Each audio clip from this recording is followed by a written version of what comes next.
ఇప్పుడు జగన్మోహన్ రెడ్డి గారు ఇడిపాయలపాలెం కానుండి ఇచ్చాపురం దాకా పాదయాత్ర చేశాడు గతంలో. ఇప్పుడు చేయాల్సిన పని కూడా అతనికి లేదు. వన్ సైడ్గా ఇంట్లో కూర్చొని గెలిచే దమ్ము సక్తా ఆయనకు ఉంది. జగన్మోహన్ రెడ్డి గారు గురించి ఏదేదో కొంతమంది వాడుతున్నారు. కనీసం ఆయన ఇంత టచ్ కూడా చేసే మగవాడు ఇప్పుడు వరకు ఇంక రాలా. అయితే ఇంకొకటి, ఈ నారా లోకేష్ అనేవాడు ఎర్ర బుక్లో రాసుకుంటున్నా అంటున్నాడు. జగన్మోహన్ రెడ్డి గారు ఇచ్చాపురం కానుండి ఇడుగుల పైన కూడా ఇచ్చాపురం బ్రెయిన్లో రాసుకున్నా ఆయన. ఏంటంటే ఎర్ర బుక్లో ఎవరికి బ్రెయిన్ ఉందో ఒకసారి చూసుకోమని చెప్పండి. వాళ్ళని బ్రెయిన్ అనేది ఎవరికుందో ఏంటని చూసుకోమన్నాను. అదే నేను చెప్పేది లాస్ట్ ఫైనల్ మాట. ఇప్పుడు సొంత చెల్లెలే షర్మిల వేరే పార్టీ నుంచి వస్తుంది, జగన్ ఓడిస్తున్నారు. లేదన్న, అది అంతా వేస్ట్ మాటలు. షర్మిల ఏంటంటే ఇప్పుడు ఆమెకి కాంగ్రెస్లో మద్దతు ఇచ్చారని చెప్పేసి ఇవాళ వచ్చి ప్రచారం చేస్తుంది. ఒకప్పుడు వాళ్ళ నాన్న కోసం, వాళ్ళ అమ్మ కోసం, వాళ్ళ కుటుంబం కోసం, దేశం మొత్తం, రాష్ట్రం మొత్తం ఒకటయ్యా ఆయనకు అండగా ఉన్నాం. ఇవాళ ఏదో షర్మిల ఏదో మెప్పు పొందాం అని చెప్పేసి వస్తుంది కదా, అన్ని వేస్ట్ మాటలు. ఆ మాటలు ఎవరు నమ్మేది జనాలు కూడా ఎవరు లేరు. అది గెలిపించుకుంటారా జగన్? మళ్ళీ జగన్ సీఎంఏ. ఓకే, నమ్మకమా అభిమానమా అంటున్నా జగన్? నమ్మకం రెండు. సార్ 170కి 170 వస్తుందండి. బాగుంటుంది. జగన్ గారి మంచి బాగుంది ఎక్కడ చూసినా. సొంత చెల్లెలే వేరే పార్టీలో ఉంది, జగన్ గెలుస్తాడంటారా? అవన్నీ వాళ్ళు పెట్టించారు. అలాగా వాళ్ళంతా ఒకటే. కాకపోతే ఏంటంటే చెల్లి గారిని అలా ఉసుగలిపి అక్కడ నుండి ఏదో రకరకాలుగా వాళ్ళ కుటుంబాలు పెట్టాలని పెట్టారు. అది వాలంటరీ సెక్షన్ ఉపయోగపడుతుంది నెంబర్ 1. ఇప్పుడు చంద్రబాబు నాయుడు పవన్ కళ్యాణ్ పొత్తు పెట్టుకుని వస్తున్నారు, జగన్ ఒకడే 100 మంది పొత్తు పెట్టుకున్నా సరే ఏం కాదు. మళ్ళీ ఇజా మందే. ఎందుకంత నమ్మకం? పేదోళ్ళ ప్రభుత్వం అండి ఇది. నిరుపేదల కానివ్వండి మొత్తం అందరినీ. జగన్ అన్న అంటే అసలు లెగలోన ముసలోళ్ళ కానివ్వండి అందరూ కూడా ఎన్నో చాలా అభివృద్ధి జరుగుతుంది. విద్యాదీవులు పడుతుంది, అమ్మఒడి పడుతుంది, డ్వాక్రా మహిళలు సంతోషంగా ఉన్నారు. రకరకాలైన అన్నీ కూడా వస్తున్నాయి సారీపులండి. ఇప్పుడు చూస్తున్నట్లయితే గతంలో మనం అభివృద్ధి పరంగా టీడీపీ గవర్నమెంట్లో జరిగింది, జగన్ గవర్నమెంట్లో ఏం జరగలేదని టీడీపీ వాళ్ళే అంటున్నారు కావాలని. అసలు టీడీపీ పరిపాలన ఇలా ఉందంటారా?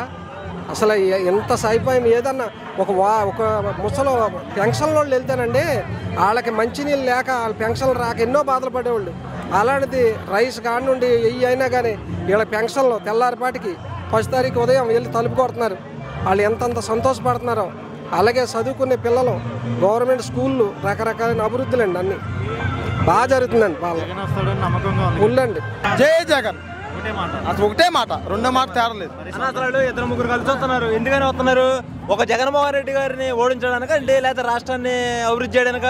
ఏంటంటే పవన్ కళ్యాణ్ ఏంటంటే జగన్మోహన్ రెడ్డి గారి మీద పగ, జగన్మోహన్ రెడ్డి గారిని ముఖ్యమంత్రిని దించాలని అంతే. అతను ఏదో రాష్ట్రానికి అభివృద్ధి చేద్దామని కాదు అతను వచ్చేది. జగన్మోహన్ రెడ్డి గారిని ఓడించడానికి, చంద్రబాబు గారి దగ్గర కాళ్ళ కింద బతకడానికి చంద్రబాబు నాయుడు పవన్ కళ్యాణ్ వస్తున్నాడు.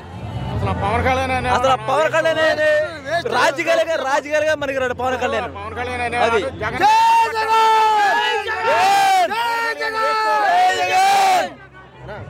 ఇప్పుడు చూసినట్లయితే చెప్పు. సొంత చెల్లెలు వేరే పార్టీ నుంచి వస్తుంది, ఈసారి ఎలా ఉంటుంది అంటావు? షర్మిల కాదు కదా, ఎవరు వచ్చినా జగన్మోహన్ రెడ్డి గారిని టచ్ చేసేవాళ్ళు ఎవరు లేరు. సొంత రక్త సంబంధమైన టచ్ చేసేవాడు ఎవరు లేడు.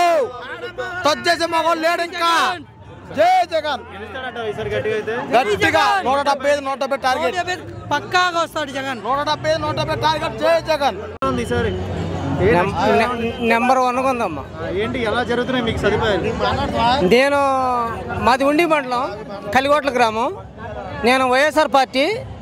నా మీద తెలుగుదేశం వాళ్ళు 6 కేసులు పెట్టారు. ఇప్పటికీ బైండ్ ఓవర్ కేసులు ఉన్నాయి. అయితే నేను కాల్ యాక్సిడెంట్ అయింది. యాక్సిడెంట్ అయిన తర్వాత నేను చూపించుకుంటా బిల్లులు వస్తే 7,50,000 బిల్లులు వస్తే తెలుగుదేశం వారికి ఇచ్చా. 1 రూపాయి ఇవ్వాల. నాకు ఇప్పటికీ ఇళ్ల స్థలం లేదు, ఏమీ లేదు. జగన్ గారు పాదయాత్రలో వచ్చినప్పుడు నేను చెప్పా, సార్ నాకు ఇలాగ తెలుగుదేశం వాళ్ళు 7,50,000 బిల్లులు తీసేసుకుని బిల్లులు రానివ్వలేదండి, మరి ఇప్పుడు నాకు మీరు చేస్తారంటే నేను మన గవర్నమెంట్ వస్తుందని చెప్పా. వచ్చింది, నాకు బిల్లులు ఇచ్చారు, మొన్న ఇచ్చినారు. తర్వాత నెక్స్ట్ ఇంకొకటి ఏంటంటే పవన్ కళ్యాణ్ గారు ఏదో తిరుగుతున్నారు కదా. నేను వంగవీటి మోహన్ రంగ వీరాభిమాని. వంగవీటి మోహన్ రంగ, నా పేరు రంగ. ఈ కాపు నాయకులు అన్నాడు కదా, ఎవరైనా కాపు నాయకులకి ఏదైనా జరిగినప్పుడు వచ్చాడా, ఏదైనా చేసాడా? ఏమీ చేయలే. మళ్ళీ ముద్రగడ పద్మనాభం గారి మీద ఎన్నో కేసులు పెట్టాడు చంద్రబాబు నాయుడు గారు. వంగవీటి మోహన్ రంగాన్ని చంపింది చంద్రబాబు నాయుడా కాదా? అదొకటి. ప్లస్ ఇంకొకటి, ఇప్పుడు పవన్ కళ్యాణ్ గారు తిరగటం అనేది తప్పు, తిరగకూడదు. ఆయన కావాలనుకుంటే ఇండివిజువల్గా వచ్చి సొంతంగా నేను పార్టీ పెట్టాను, నాకు ఓటు వేయండి అని చెప్పాలి. అంతేగాని నేను వెళ్ళి చంద్రబాబు నాయుడు కాళ్ళు అడుగుతాను, లేకపోతే ఇంకొకటికి వెళ్ళి గుద్దను ఆగుతాను అని చెప్పడం కాదు, సంకనాకడం కాదు. ఎలాగుంది, ఎలా ఉండిపోతుందని మాట పక్కన పెడతాం. 2024లో ఇంత సీఎం గారు ఇలాగ ఉన్నారంటే ఆయన నమ్ముకున్న ప్రజలు అంత బాగున్నారు. ఎందుకంటే 175కి 175 కొడదామనే ఉద్దేశంతో ప్రతి ఒక్కరిని మేము సిద్ధంగా ఉండాలి, నేను సిద్ధంగా ఉన్నాను, నాతో పాటు మీరు కూడా సిద్ధంగా ఉండాలి ఉద్దేశంతో ఈరోజు ఈ కార్యక్రమం చేయడం జరుగుతుంది. ఎందుకంటే చాలామంది అతన్ని ఎదుర్కోలేక పొత్తులు పెట్టుకొచ్చేస్తున్నారు. ఎందుకంటే ఆయన చేస్తున్నాడు పరిపాలన, ఆయన ఒక్కడే ఉన్నాడు కాబట్టి, ఒక్కడే వచ్చి పరిపాలన చేస్తున్నాడు కాబట్టి ఆ పరిపాలనని మనం ఆపేద్దాం, మనం ఎలాగైనా అతన్ని ఓడించాలని కేసుతో ఉన్నాడు కదా ప్యాకేజ్ స్టార్, ఆయన పేరెట్టి పవన్ కళ్యాణ్ అనుకుంటాను. ఒకప్పుడు ఆయన ఫ్యాన్నేనండి, ఆయన సినిమాలు చూసేవాడు. ఆయన ఎప్పుడైతే అది సినిమా వేరే కానీ ఇది పొలిటికల్, ఈ పంచాయతీ ఇక్కడ. ఎందుకంటే పొత్తులు పెట్టుకొచ్చేసి నేనేదో కుంభస్థానాన్ని పాల్గొడుతున్న గతంలో టీడీపీని అన్నాడు, మళ్ళీ అదే టీడీపీతో పొత్తు పెట్టుకుని ఇప్పుడు జగన్మోహన్ రెడ్డి గారిని అంట ఏదో చేసేస్తాను వచ్చారంట.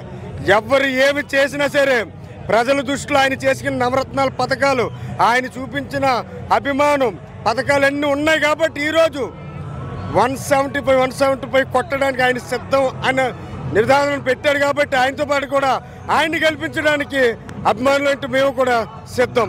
ఇది పక్కా. జై జగన్.